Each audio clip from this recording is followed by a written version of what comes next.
Welcome to our very special memorial for George. I am George's sister, Diane LeGrand. Today, through this memorial, we will be hearing reflections about George's life from his many friends and relatives across the globe. And co-hosting today are Roger Ricketts, George's brother in Italy, and George's niece and nephew, Stephanie Ricketts and Lowell Ricketts. George has recreated the term family because wherever he was, Indonesia, Japan, China, Philippines, Iran, his warm, friendly, inquisitive nature endeared him to everyone. He was a free spirit, following his heart. He used his talents in linguistics, learning, singing, speaking, acting, and teaching to create a full and admirable life.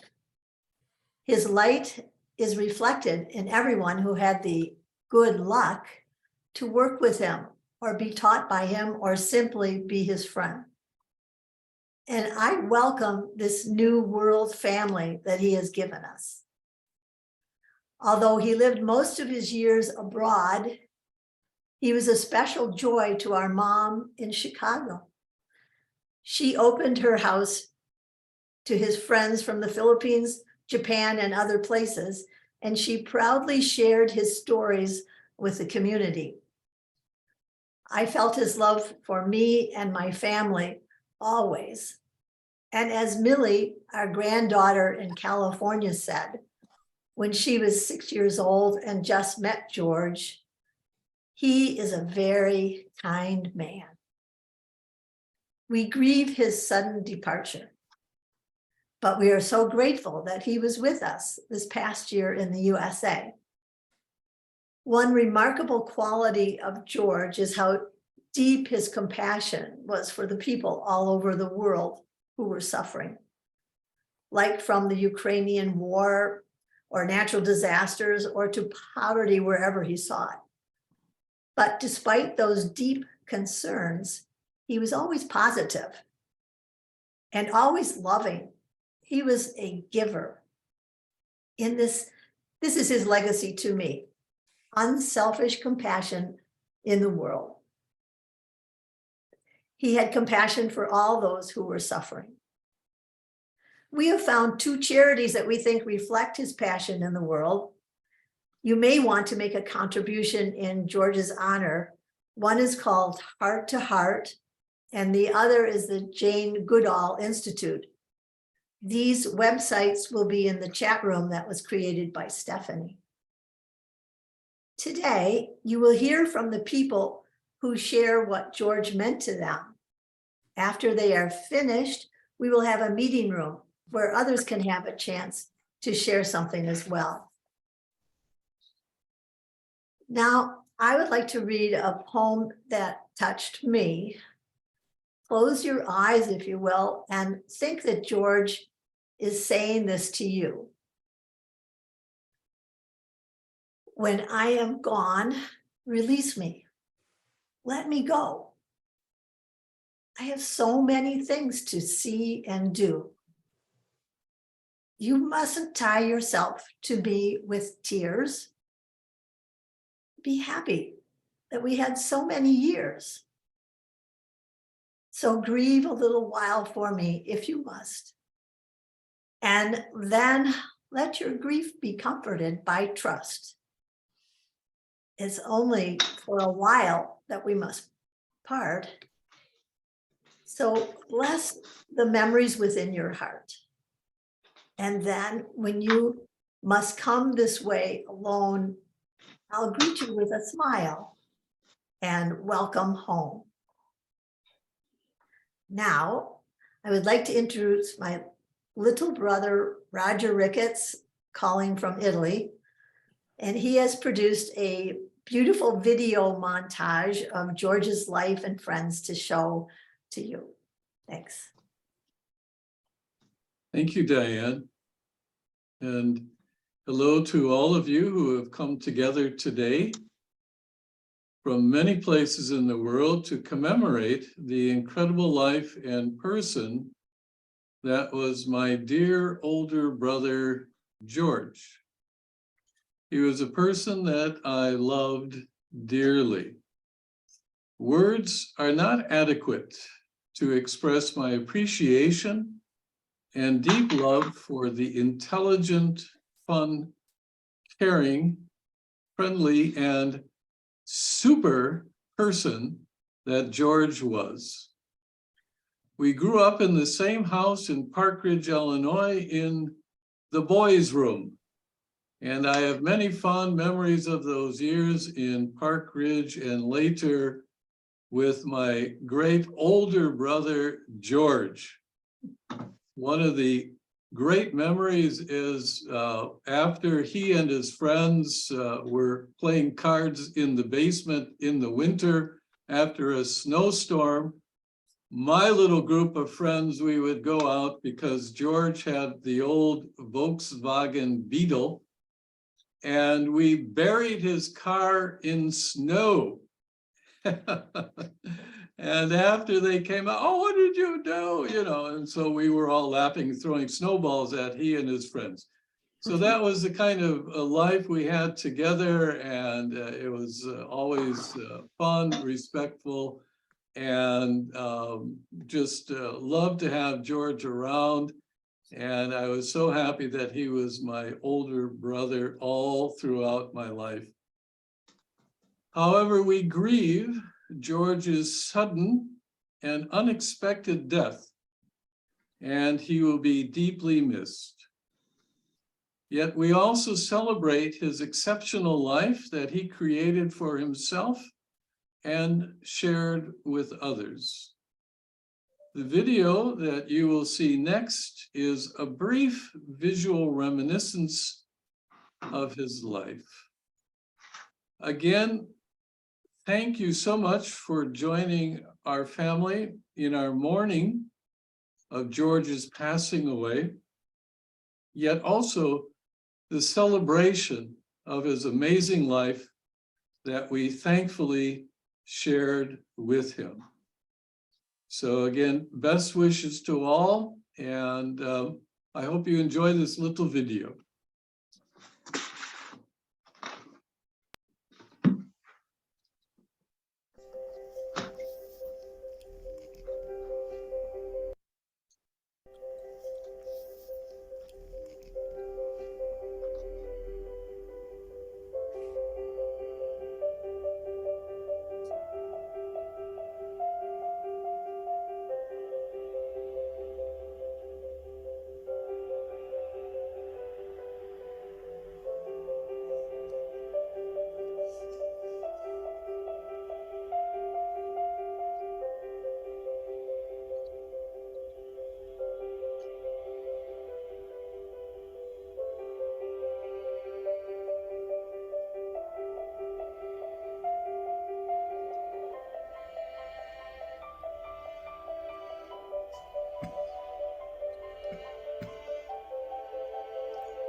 And now we move on to the next speaker. And again, Diane will take over, and everybody stay well and love you all. Thank you.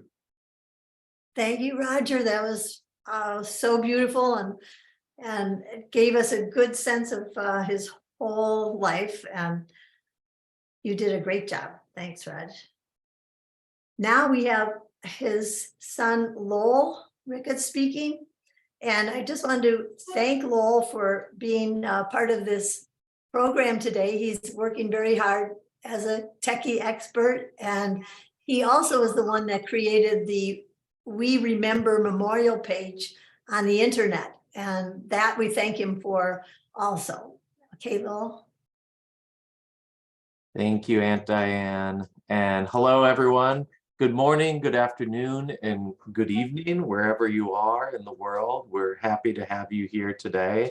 I just wanted to offer some reflections on what it was like to have George as an uncle throughout my life.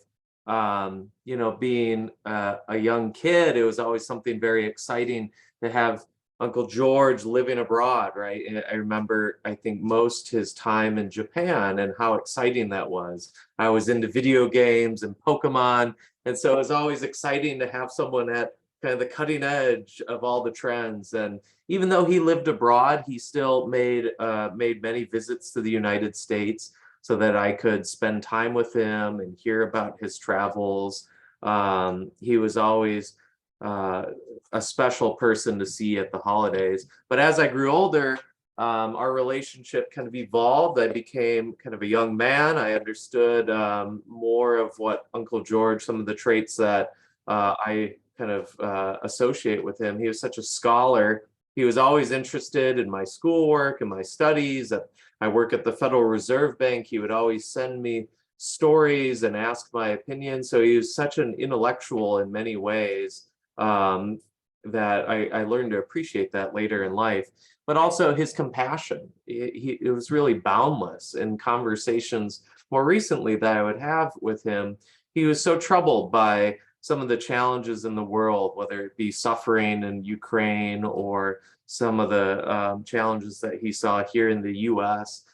He really had a bottomless well of caring for a lot of others, which always touched me. He also was a man that lived to the fullest 100% of the time.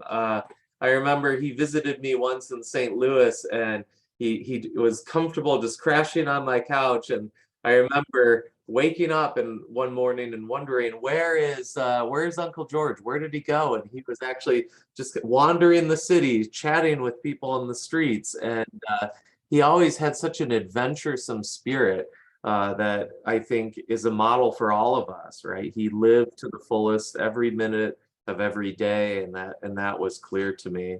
So I'll miss him greatly. I was excited about this new chapter in the US, and feel so grateful to have been able to see him more often than I did throughout much of my life, and to spend time talking with him and letting him get to know my daughter and have him in her life as well. So I will miss him, but it's such a life to celebrate. It's such an incredible person that we're here to share memories of today. So with that, I'm going to turn it back to you, Aunt Diane. Thank you, Lowell. I appreciate all that you said, and it's very meaningful to all of us. I want to introduce now Stephanie and Kelly.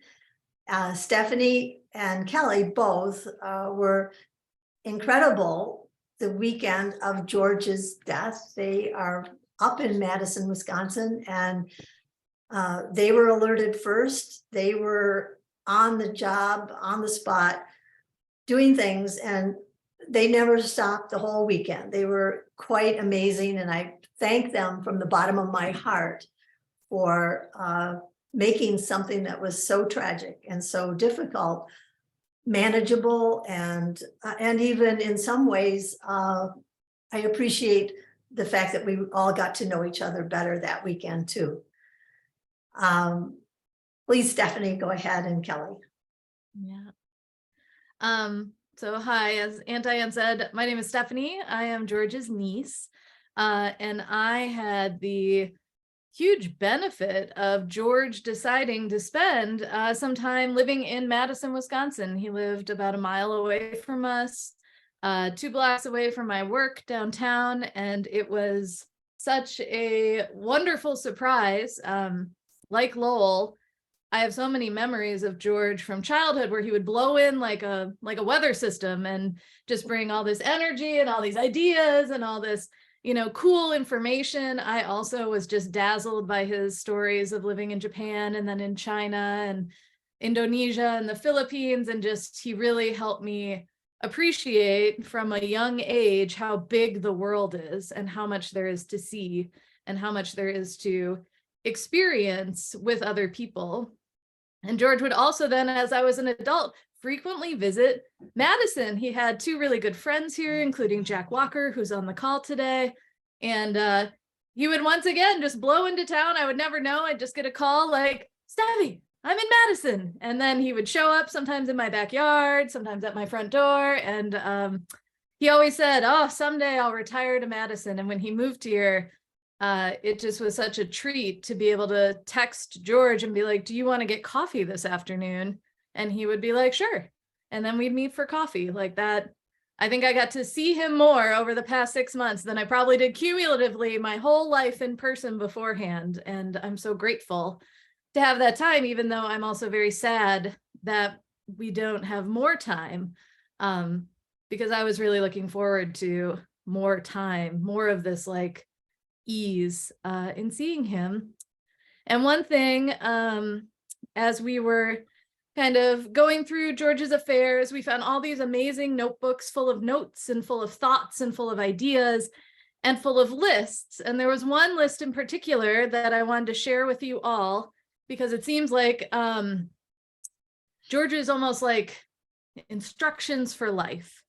And so I have it here in a little frame. I did find the piece of paper, Aunt Diane. I was so happy. And so it's a short list of 8 items that I'm going to read for you by George. Number 1, you are alive. Be grateful. 2, you are one among billions. 3, whatever you want to do, do it. 4, never sneak up on people. 5, be modest. 6, learn to appreciate small pleasures, soft pleasures. 7, be good, compassionate, and needy, please. And 8, be happy all the time. And with that, I'm going to pass it over to my wife, Kelly. Hi, I just wanted to say a few words just to appreciate George for who he was. I think I definitely didn't know him for the length of time as some of the folks on this call, but he just made such a large impression on me as someone who would come in with all this energy and sort of just kind of, turn up our lives for a moment. And then we would be so impressed by the things he would come in and want to talk about. And I'll always remember the time I had only known him. I think I'd only met him a few times, and we started talking about bonobos, which was a fascination of my own. And he was like, what are you talking about? What is this? And so I showed him a book I had. And then the very next day he took off and he went to the zoo in Milwaukee where there were the bonobos in Wisconsin and then came back. And so he would grab something with such energy and fervor and just go find out about it. And I think he would do the same thing with relationships. And I feel like even in the short amount of time I had known him, he would take people and connect them or try to find out more about them and just infuse so much energy into everything that he did with such curiosity and passion that I feel really honored to have gotten to have George in my life for a short amount of time. So. Thanks. Thank you. Mm-hmm. Okay. Thank you. Thank you both, Steph and Kelly. I would like to introduce next George's cousin, Pat Dickinson, who is like a sister to all of us. Go ahead, Pat. Thank you, Diane. You know, I don't know that a death ever took me quite as much by surprise, and I hope I can tell this without too much crying here. But I know that there's always a finality to death, a door closing that will not open again on earth. But George's death came as such a shock. One night, I received a text from him saying he's back in Madison, that he knew his heart was fragile, but he was happy to have had advice on his heart and his lungs. He knew that a heart attack could happen at any time, but he wasn't worried. The next morning, I learned he had died. This beautiful soul that I'd known all my life was gone. And it's been hard to see that door close. As Diane said, he's my cousin, a year and a half older than me. Our mothers were sisters and our families were very close. We got together for holidays, family dinners, outings, all sorts of things. Now, all of the Ricketts have been and are a precious part of my childhood and my life. As adults, we all went our separate ways, and yet we stayed in touch. And the blessing is that we've always cared about each other. George was a leader in our little pack of cousins. And I used to say I was going to go to our gatherings, and this time I was going to be a lady like Diane. And the next thing I knew, I was rampaging around the yard with George. And, you know, I don't regret that now. I see that as just kind of a difference, but I remember it with such tenderness. So whether we were running around the yard, watching home movies, or putting on plays, I loved these cousins. And I loved all of our Swanson cousins. What a blessing these families have been. And yet George was so much more than a joker. I came to appreciate, as has been mentioned several times, his intelligence and thoughtfulness. I remember visiting the Smithsonian the weekend of Nicole and Austin Brown's wedding. And as we traveled through the American History Museum, I was so impressed with how much George knew. He was widely read and he remembered so much of what he had read. And I, as a teacher and a lover of history, really appreciated his perspective and his lively approach to all that we saw. He was just, as again has been said, so full of life. Years later, when he returned to the United States in the early part of this century, I got to spend some time with him. I was visiting my parents pretty often, and he was at his mom's in Park Ridge. I loved the way he cared for my folks and their friends. He didn't know a stranger, because strangers became friends in no time at all. He drew people out because he genuinely cared about them, wanted to hear their stories, knew that each person had a whole life that they had lived, that they were eager to talk about, and he was eager to hear it. I have loved being on earth at the same time as George Ricketts. I thank God for him, my cousin, my friend, my encourager. He was a great joy, and although I will miss him, I will always be thankful for him. I will always love him. And I thank the Lord that this dear person has been in my life. And Diane, I'd love a copy of that poem that you shared at the beginning. This is an incredible, incredible individual. Thank you for letting me talk. Thank you, Pat. Thank you, Pat. That meant a lot to me too. And her sister, my other cousin, Barb Duffy from Panama, wants to speak with us this morning too. And I know she's got some very important things to say. Had to Are you- unmute me. Hi, everyone. I'm astounded at the fact that I could cry in a heartbeat right now. So I'm going to try and do this. I think I'm in Panama because of George. Growing up, I watched him, and he was the ringleader of our pack there, pack of family, cousins, the kids. And I watched George change, and I was really impressed with him. He went to different places on earth, everybody knows, but he particularly had a vast change when he went, I think, to Indonesia. And he came back from that culture, in my eyes, a different man. Now, I've had a guest here from the United States in Panama for the last week. And I think, as I'm reflecting on what I taught this guest culture here in Panama that's underneath this barrage of hideous, whatever it is that's growing here. Tourists, it's not just tourists, it's just not this culture. So underneath this culture is this culture. And I realized that I taught this person to look for this culture, and I learned that from George. Before we went on a trip to Southeast Asia, and I invited George to come over and teach me and teach us Bahasa in Indonesian, the language. I was particularly headed for Indonesia because of this change in George. But I believe that we went on this trip for a year, my family, my daughter, my husband, and I, to be outside of our culture and to see who we are outside of our culture. Who are we really?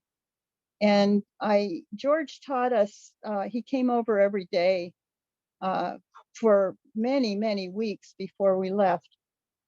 And he taught us how to be in that culture, what was respected. He taught us to bring pictures of our family to share with people because they respected that. He taught us to talk about God because they won't trust you if you don't love God. Things that I would never think of, George taught us and taught me for life. I mean, I am here in Panama going on with what George gave me, and talk about a legacy. I mean, I really had to have this meeting this morning to realize the effect he has had on my life. Just watching him as I was growing up and the change in him.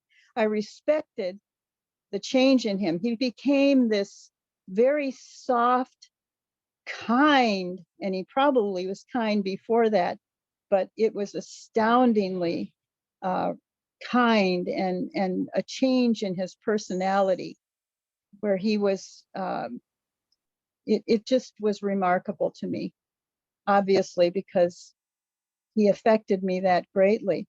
I guess I have to devote this time to thanking him for what he has done for me in my life. I really wanted to share him with you in some way.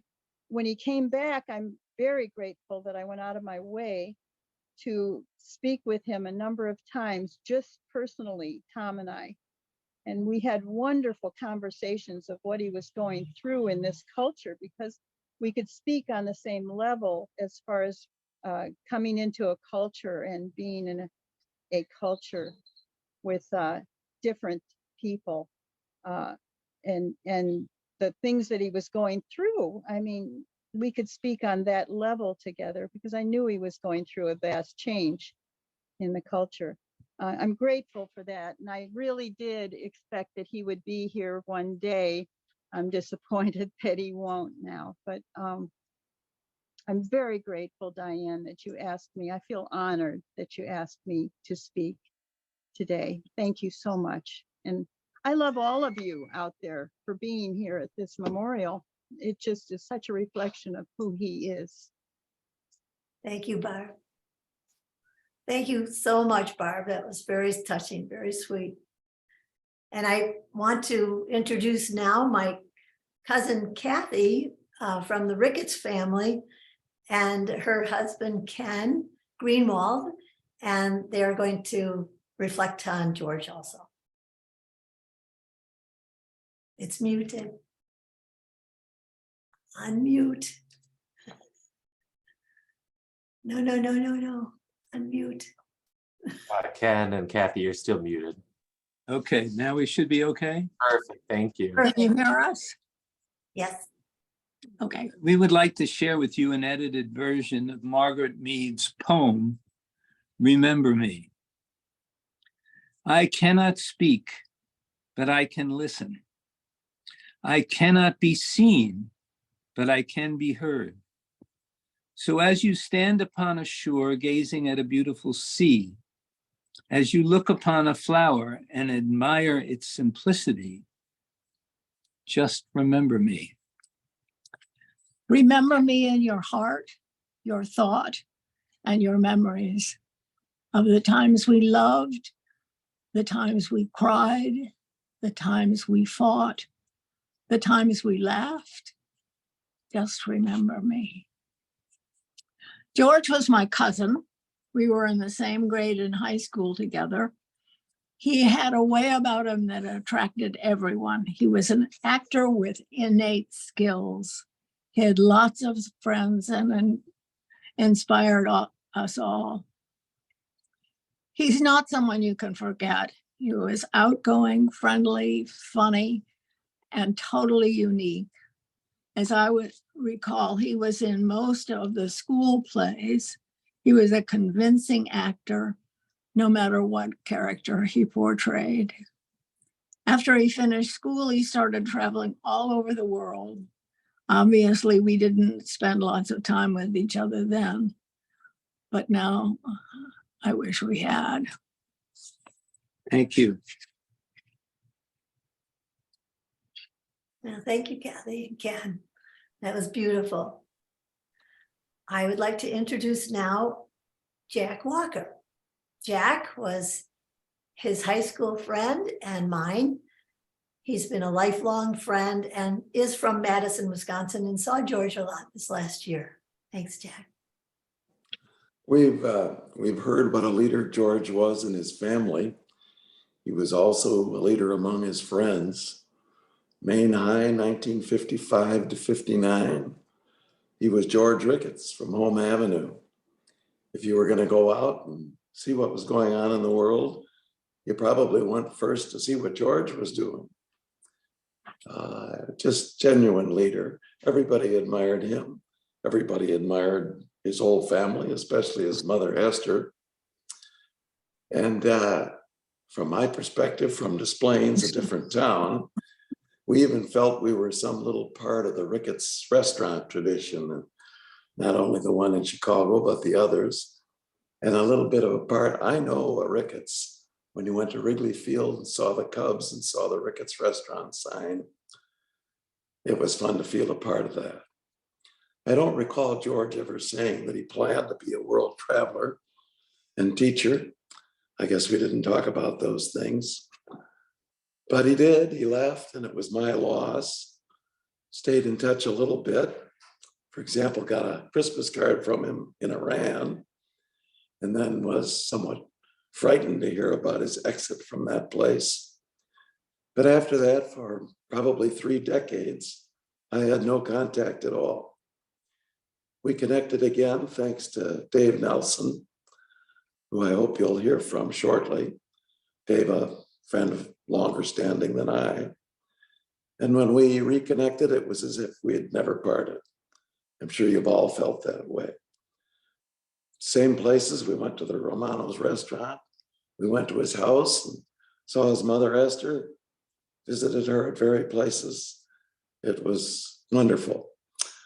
And when he was here and when he was in Japan, I loved admiring from afar my friend George Ricketts, handsome guy at every age, and a movie star, I thought, in Chinese television.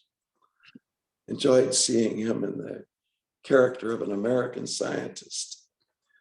When I saw that, I felt like, well, there's the Ricketts family. It's as if the restaurant reopened. It's as if the sign was back up at Wrigley Field. And then George did make his last residence choice to come to Madison, Wisconsin, where I live. And I believe he was very comfortable with that final choice.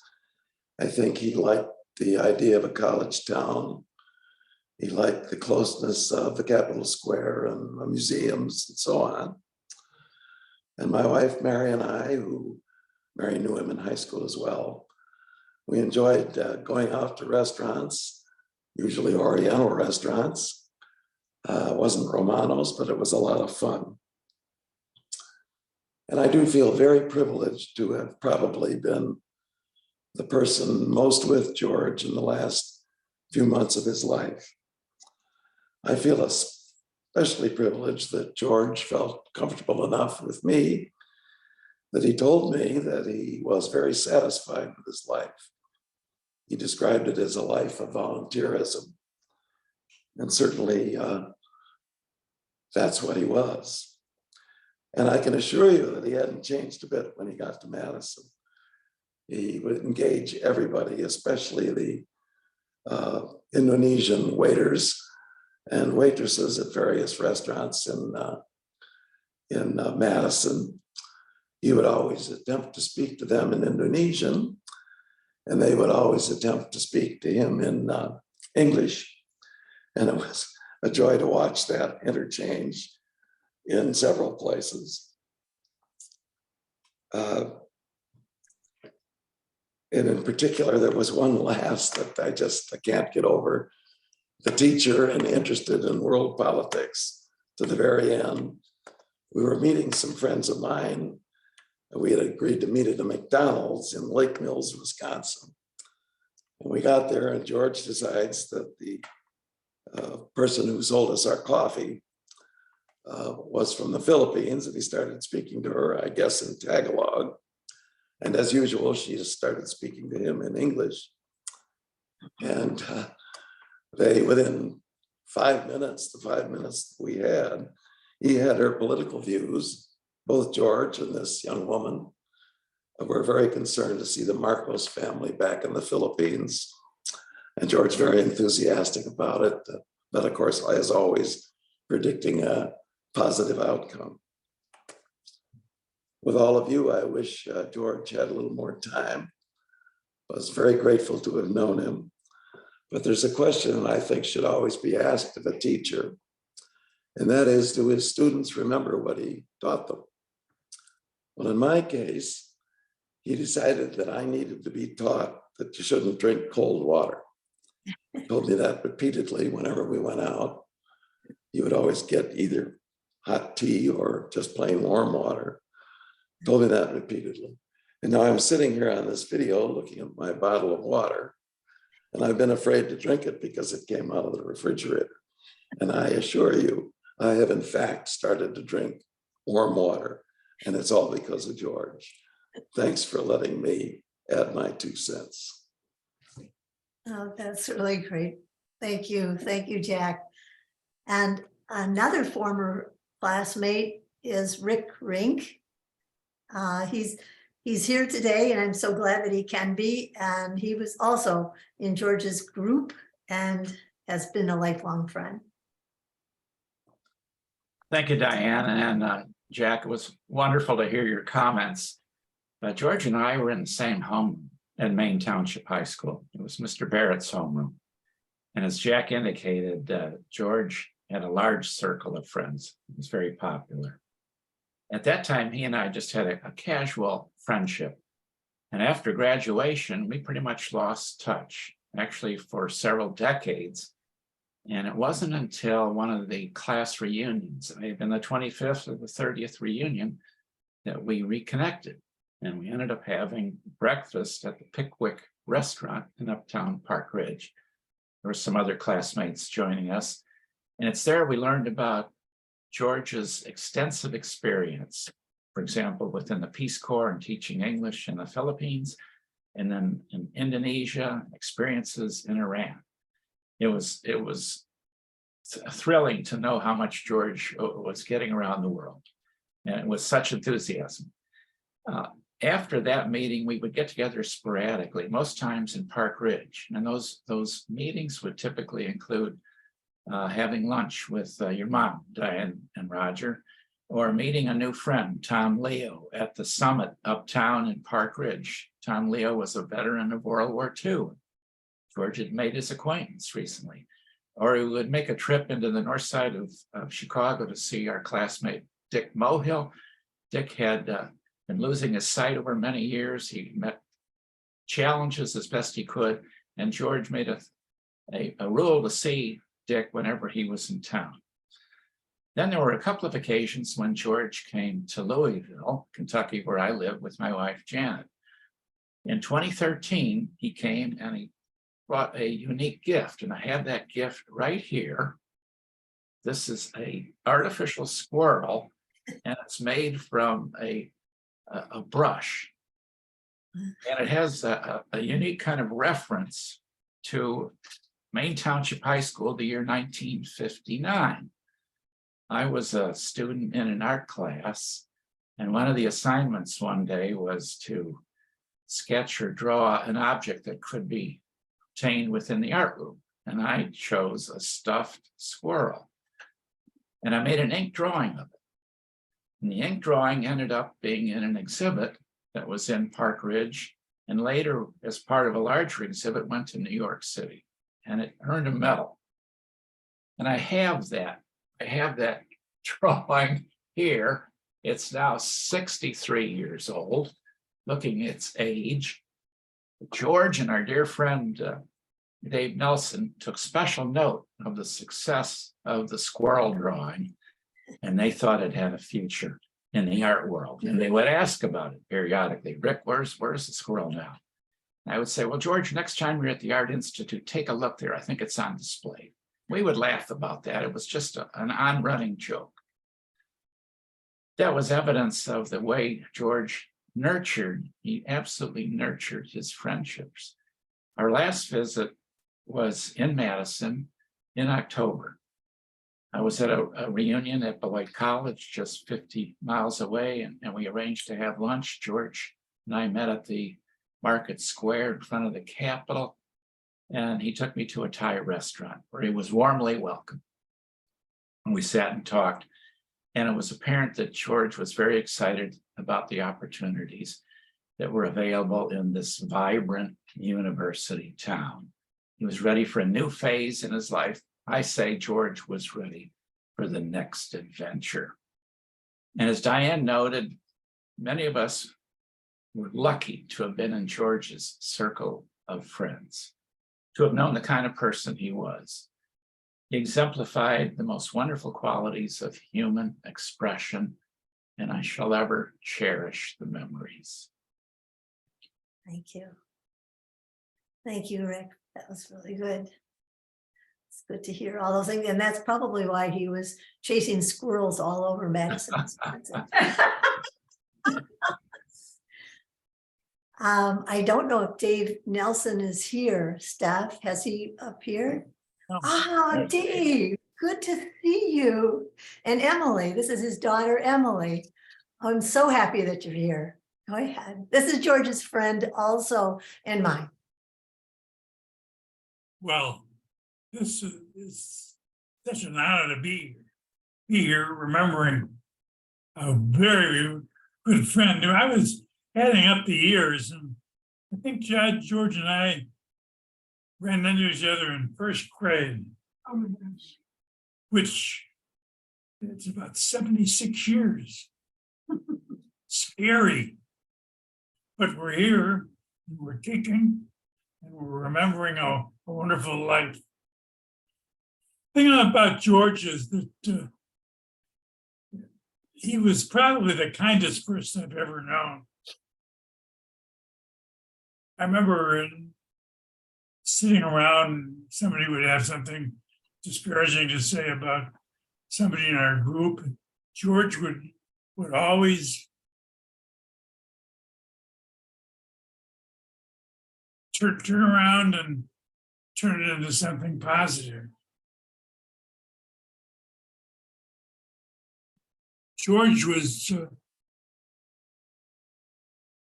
an extremely kind person, and although he was overseas a lot of the time, he always seemed close. Even when he was in China and Japan and Indonesia, he was a lot closer to me than a lot of people who were physically a lot closer.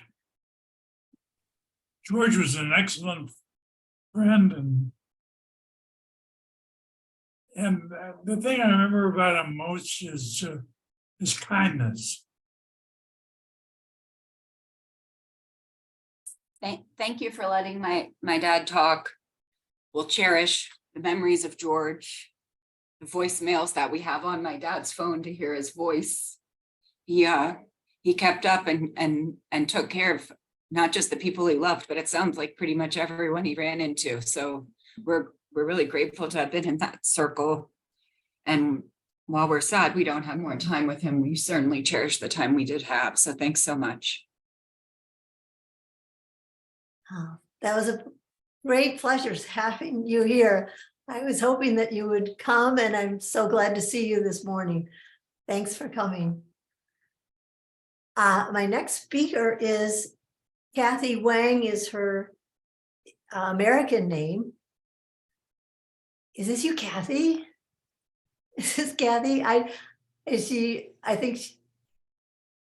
I'm so glad that you were able to make it. Your voice is not being heard. You're still muted. Can you unmute it? Hi, hello. Hi, Am this I- is Kathy. Kathy, Yeah, go ahead. You speak for yourself. Thank you. Okay. Well, my name is Kathy, and I'm from Beijing, and this is my husband, Hi, Daniel. And we are next door neighbors with George for almost 20 years. 你可以放大吗？And we love him very much. And I'm sorry, I might burst into tears because I was very close to him, and it was very hard for me to take the news. And I wrote a little something for him to commemorate him. I am a very strong believer that there are no accidents or coincidences in this life. I am confident in the notion that everything happens for a reason, and that the people we meet come into our lives for a reason, like George, to touch us in some way, or perhaps even change our lives, although the reason may not be clear at first. Actually, George and I bumped into each other on the street by accident. I've known George for over 20 years and realized that what a tremendous loss for those in this world that didn't have a chance to know him. I'd like to share a little of what I know, in the hope that even though George is unable to physically be here with us today, a part of him may live on in each of us, and in return, we can keep his spirit alive.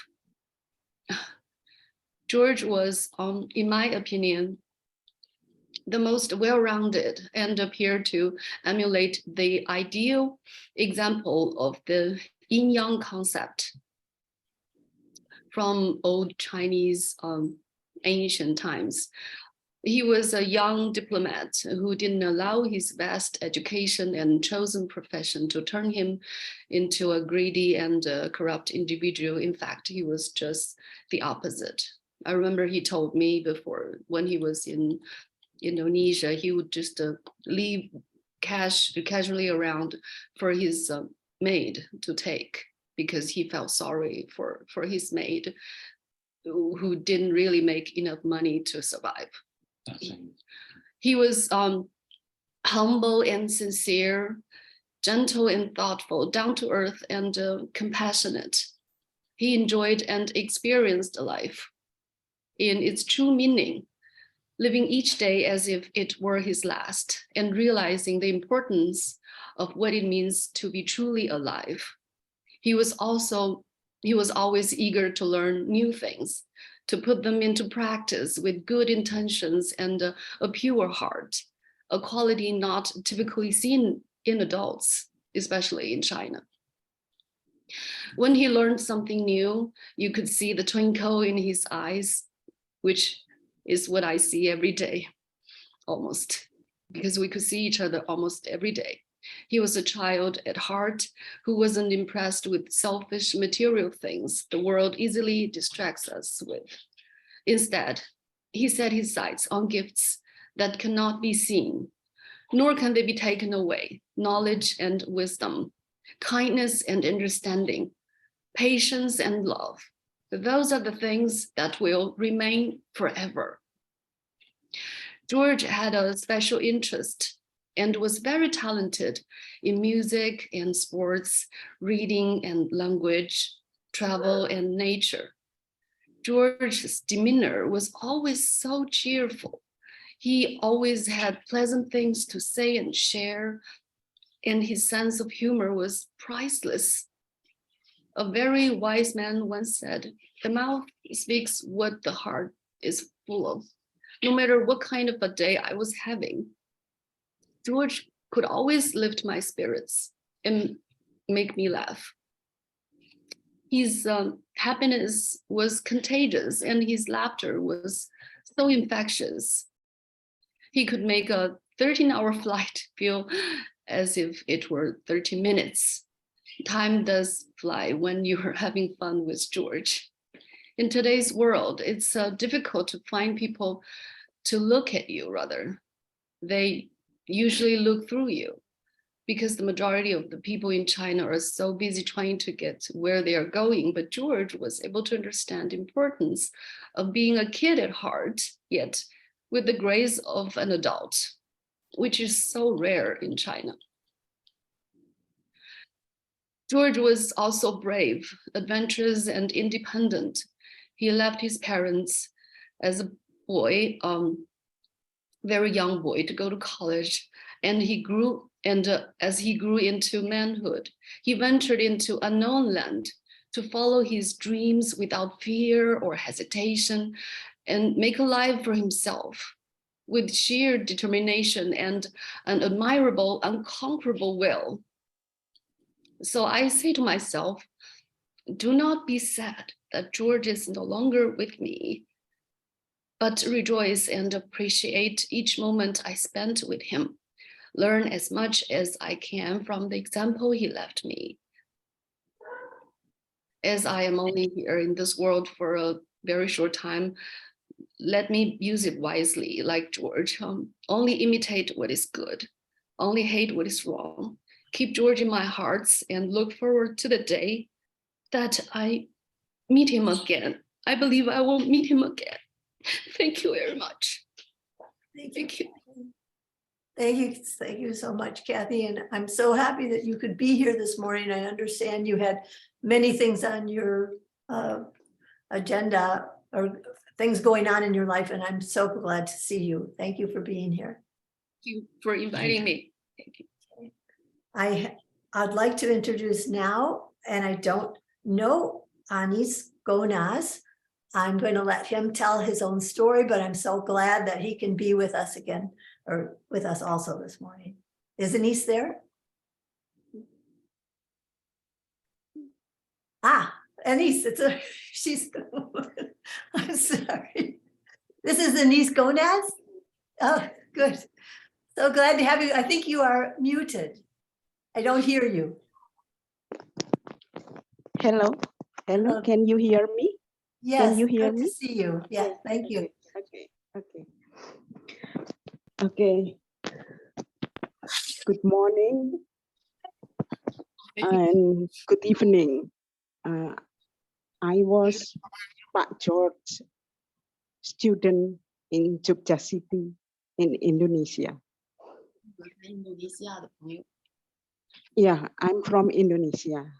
And thank you to Pak Jos family for the invitation commemorate the life and passing of George Robert Ricketts. I will read a lot. Me and the student of ABC English course in Yogyakarta, Indonesia, called him with Pak Jos, not Pak George, but Pak Jos. It's Indonesian tongue.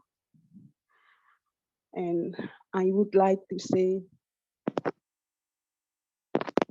rest in peace, Pak Jos. We believe you are in a beautiful paradise, in a beautiful heaven with the saints. But sometimes I still can't believe that you have gone. Pak Jos was a special person in my family. We knew him since 1973 when I was 7. It almost 50 years.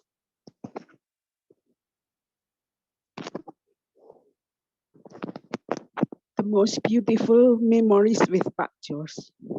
First, he always sings, I love the flowers, I love the daffodils, like that. When he comes to my house in Jogja, that was the first song as a lesson in ABC English course.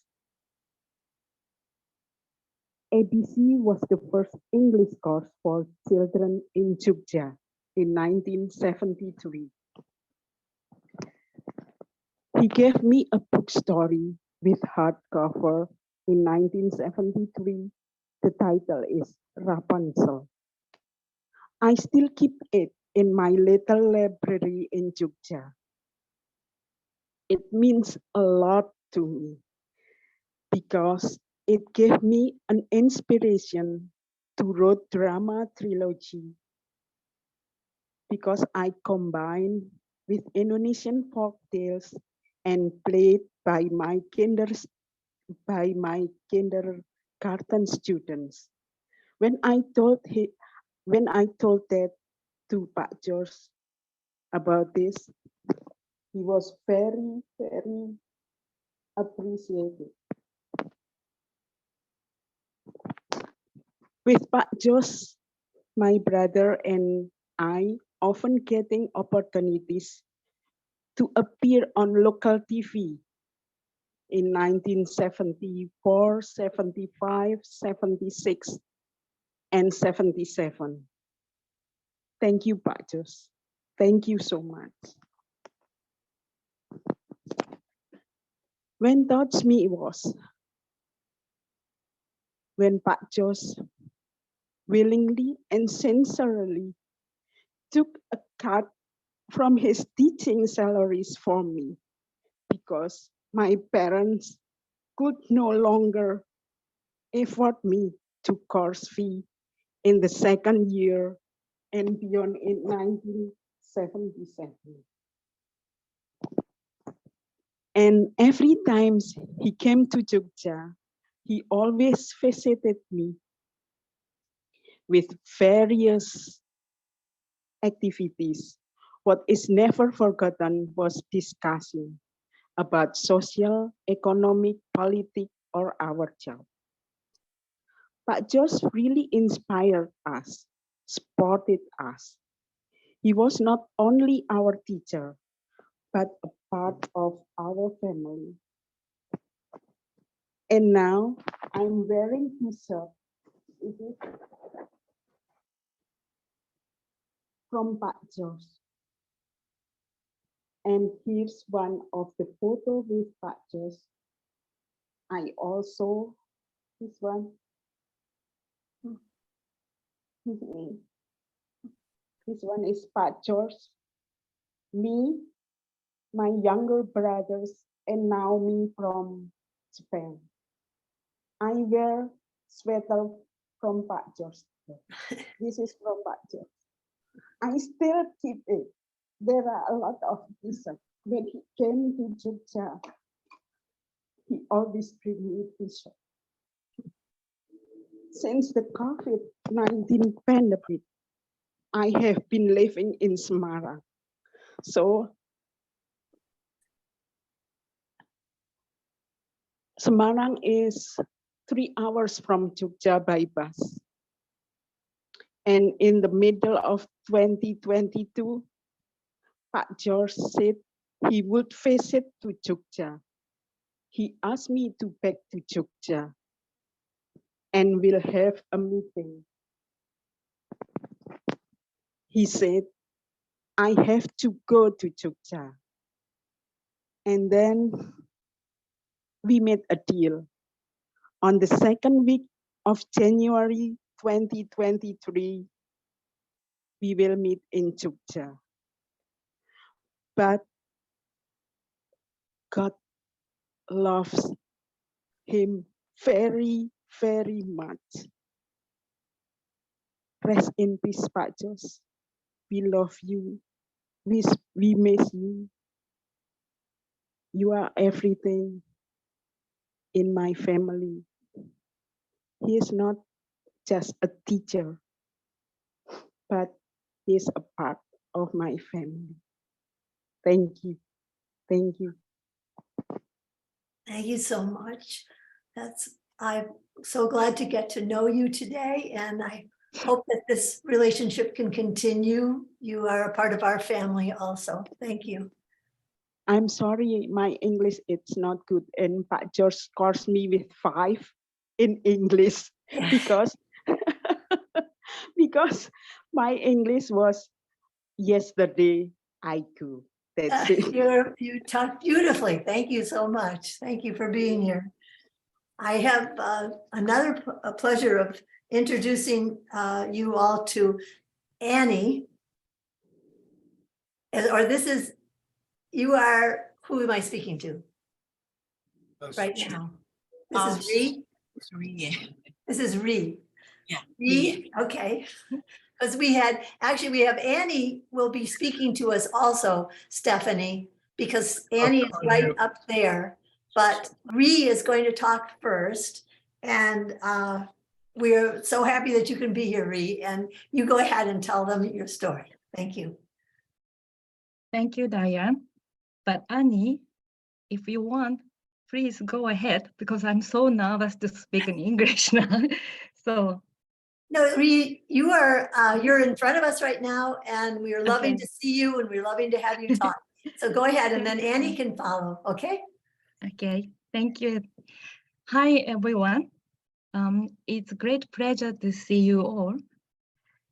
I'm Rie Kanikawa from Japan, the Pokemon country. I just knew that the Lowell likes the Pokemon. When I first met George, it was in 1991.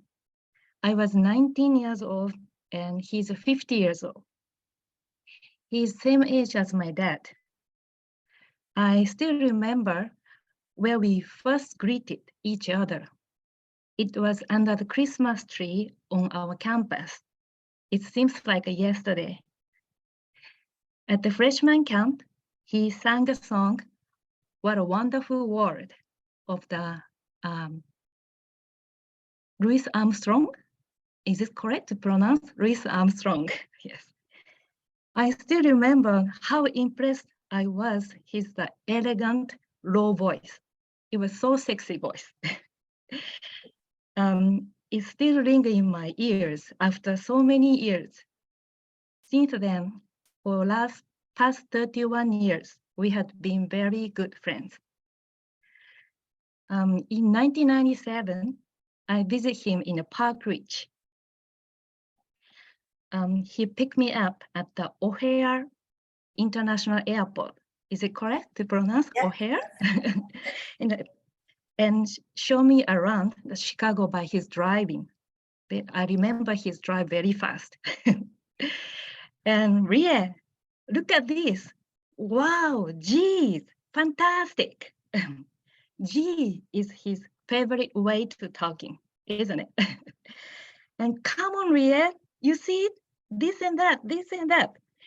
He explained a lot, so energetic.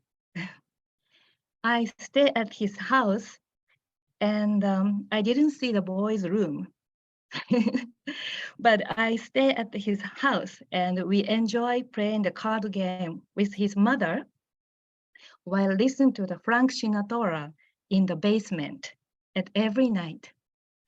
And even then, I remember George was belting out the songs. And I moved to Bali, Indonesia in 2000 and started working at the local hotel.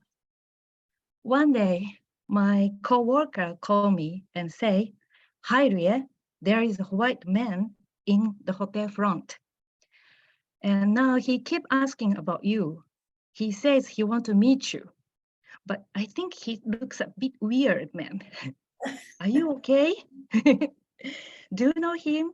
My coworker asked me. I had no idea who he was. So I asked my friends to let me talk to him. I say, "Hello." They, "Hi, Rie, I'm here. I'm George." I was so surprised. He suddenly visited me without telling me. Then, luckily, that day was my off. So he puts me on the back of his rental motorbike and show me around the Bali. He always show me around Chicago, Bali, Beijing. Then I still remember singing Celine Dion song loudly voice because he was in front of me. I was sitting back of him. Then I posed like this, and he drive the motorcycle, and we sing the Celine Dion, very loud voice. Many strangers look at us, but it was very, very nice, good memory.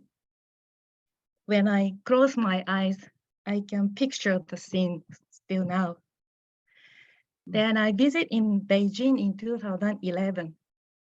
Then I walk around Beijing on foot. We walk around Beijing on foot from the early morning till the evening because George woke up very early. Then he knocked my door. "Ria, let's go."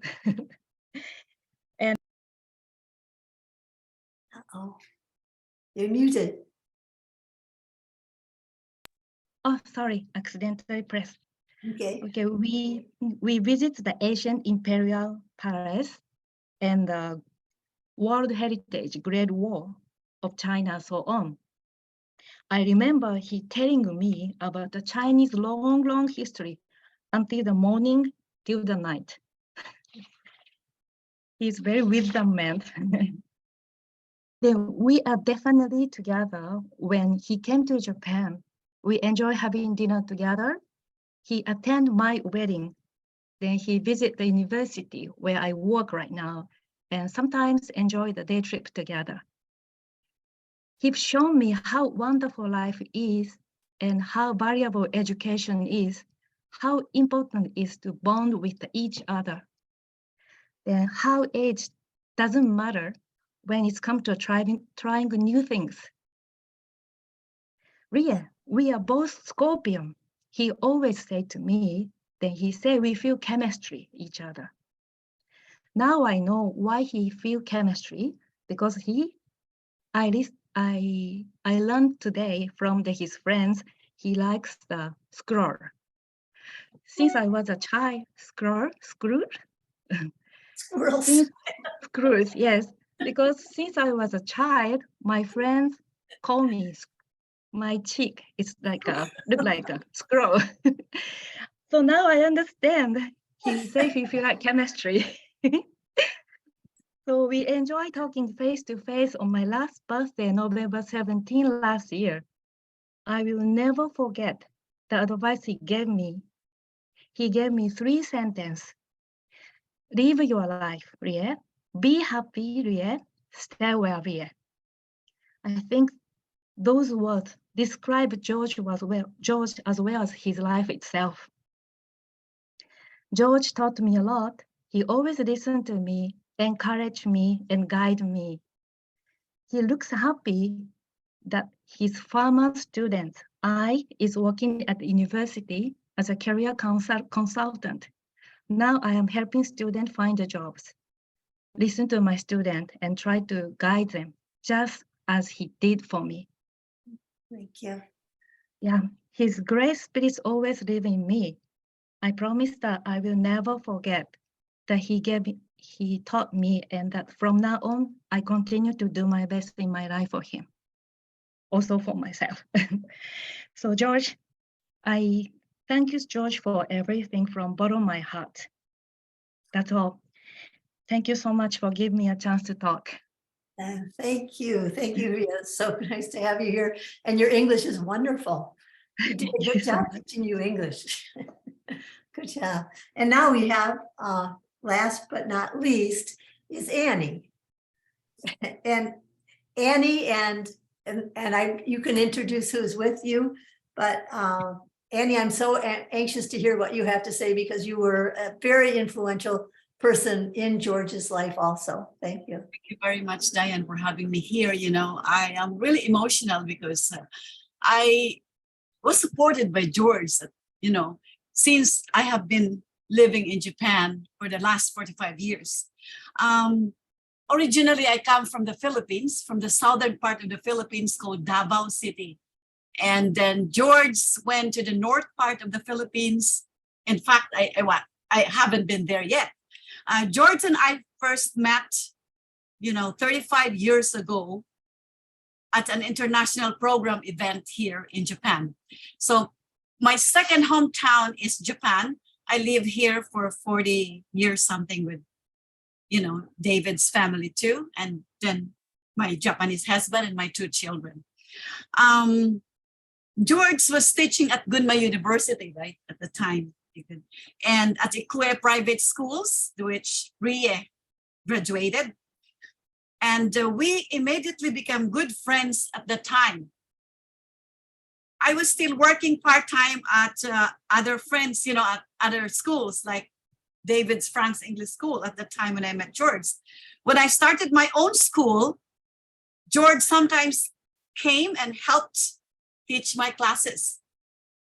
So George was a very bright, and I think everybody already explained and defined what is the real personality and the characteristic on how George, you know, can stand anybody in this world.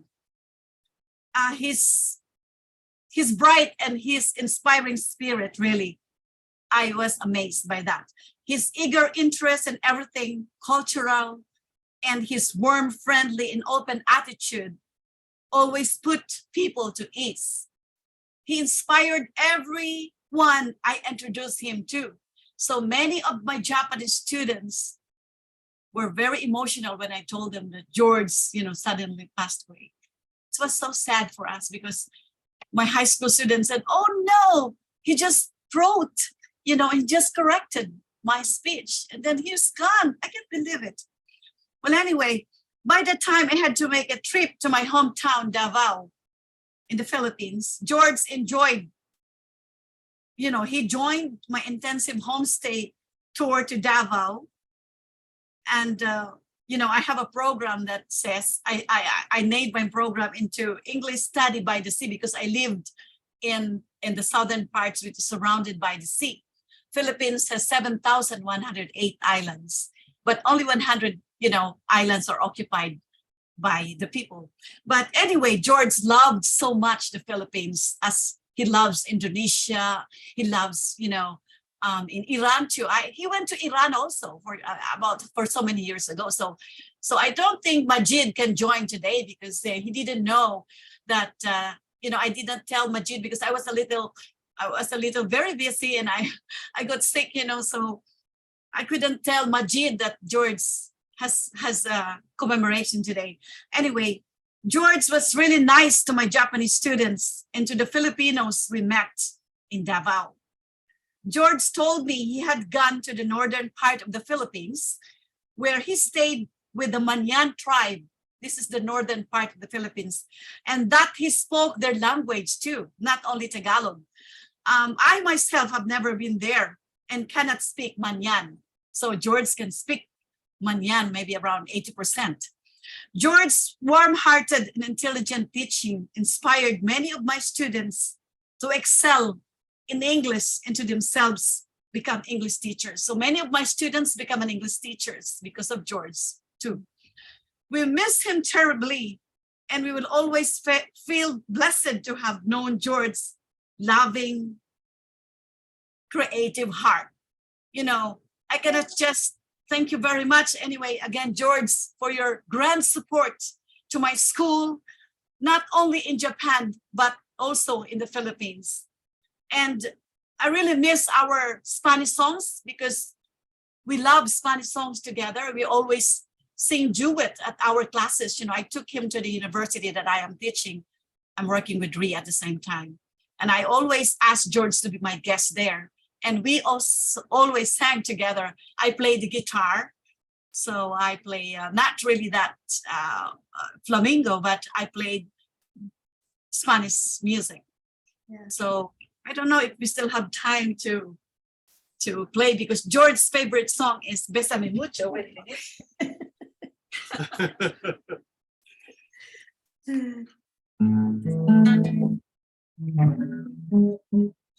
So we sing together this song. So this is the only song that I cannot, forget. We sing with George together. Bésame. Please kiss me, kiss me, kiss me. This is the meaning of this song. Bésame mucho.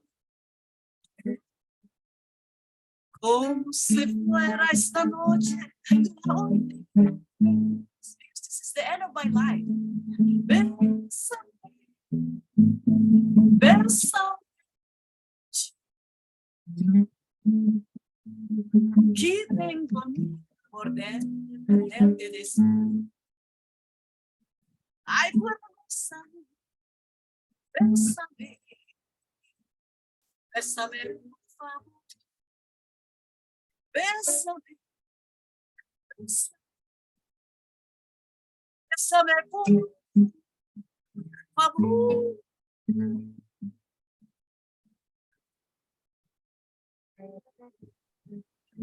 So please kiss me, kiss me. This is the only time I can leave. So I remember I asked George, you're living in China now and you've been living in Japan for 7 years. You went to Iran, you went to Manyan, many places in the world.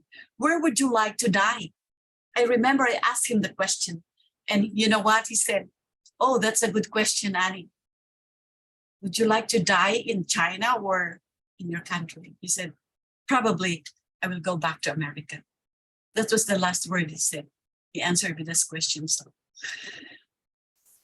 Thank you. I don't have so much words to say, but anyway, I love you, George, and I cannot forget you until the end. So I have another friend here would like to speak. Before that, I'm sorry.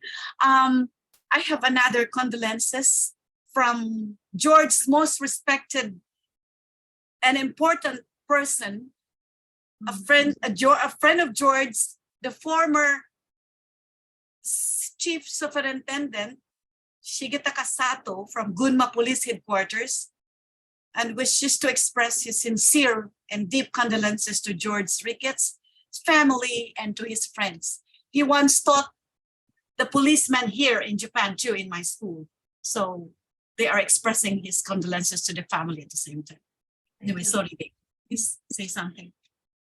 As all of you have said, George really inspired me as well. He often emailed me with snippets of different kinds of culturally exciting things from around the world, things to think about and learn from. And as everyone has said, was always so positive and cheerful and intelligent. He really very, very much impressed me and inspired me to be more like him. Well, thank you, David. So nice to see you here today. Thank you. Thank you, Annie. I am very touched by all that you've said and everyone that's been here today. I would like to close this little session, but as I said before, we are going to leave it open for people to remark and have like a meeting. I think we still have time. Do we, Steph? I don't see Stephanie up there anymore. Anyway. We do. We do have time. Okay. I just wanted to say a short prayer that I found as a conclusion, and then we'll open it up so that people can talk to each other. Thank you for strength to make it through each day and for the power to face the future with hope. To those who grieve, give hope for recovery. To those who doubt, give the power to trust and believe. To those who must make this day of ending a new day of beginnings, give them a lift of spirit to encourage them on their way. Amen.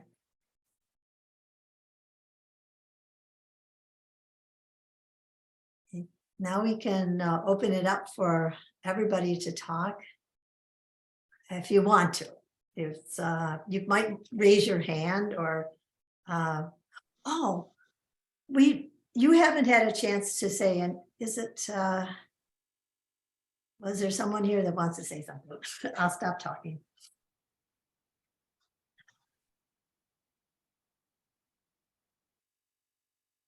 Well, I think that it looks like oh, yes.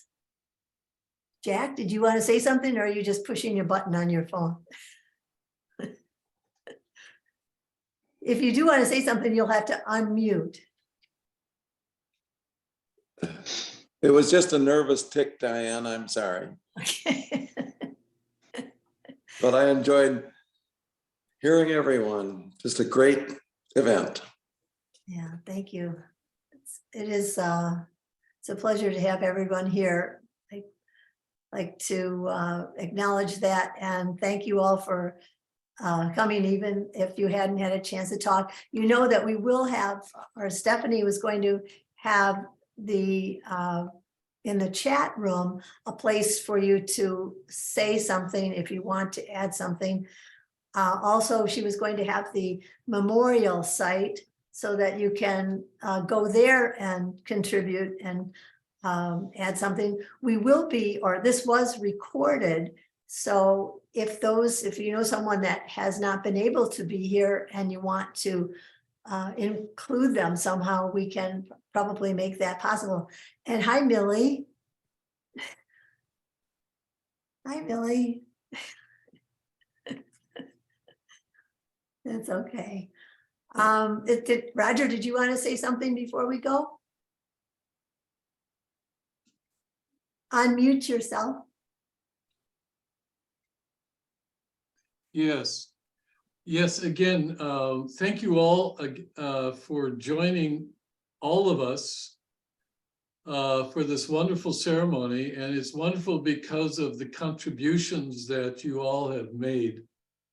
And unfortunately, I would love to hear everybody that is with us right now in what you have to say in your experiences, but unfortunately, that's just not possible, but maybe in the chat room, or you can even leave some messages on the memorial page, and that would be wonderful also. But and it's great to see in virtual reality the people that were so important for George in his life in Japan, in China, in the Philippines, in Indonesia, etc. Because he talked about that, and I know he loved those countries, the cultural experiences that he had over there, like Barb had said, really impacted him greatly for the positive and for the benefit he loved. And he was, I think, really aspiring in the end, once this COVID disaster was finished, to go back and to do some more teaching in those countries, because he really esteemed the people and the cultures that were there and his experiences there. But unfortunately, that just didn't come about. But again, it's just, so heart-rending to see you all and to hear you all. And thank you for giving us this opportunity to hear your stories about George and our love for George. And it's just fantastic. Again, thank you very much. And love you all. Take care of yourselves, stay well, and be well. Ciao. Thank you. Okay. Bye-bye, everybody. Thanks for coming. Thank you. Thank you. See you. Thank you. Thank Thanks. you. So good to see you all. Good to see you too. Terima kasih banyak. That's Indonesian. Thank you very much. Thank you. For being here. Thank you. Terima kasih banyak. Thank you. Sama-sama. Terima kasih kembali. Salamat. Hasta la Yeah. vista. Hasta la vista. Hasta la vista. I would like to know some of you folks out there, all of you. So if you ever want to call us or come to Panama, we'd love to know. That would be nice. Come to Panama. Very nice. Yeah. Any friend of George is a friend of mine or Tom's. Same here. Same here. Oh, where are you? Japan. Japan. Oh, Yes, we're in Japan. Come to Japan in the future. George always stayed with us every time he comes to Japan. Yes. beautiful people. Que tenga buena día. Buen día, que tenga buen día. Me gustas Yeah. mucho hablar español, pero no hay tiempo para conversar. Mi abuela es española. Okay, bueno. Poco español. Qué bueno. Sí, poco. Sí, mi español es limitado y básico también. Así. Limitada. Sí. Me gustos. Yo, vamos a cantar Ajá. español, en la español. Well, anyway, thank you very Bye-bye. much. Bye-bye. Bye-bye. Bye. Thank you. Bye-bye. Bye-bye. Bye, Bye-bye. everybody. Bye.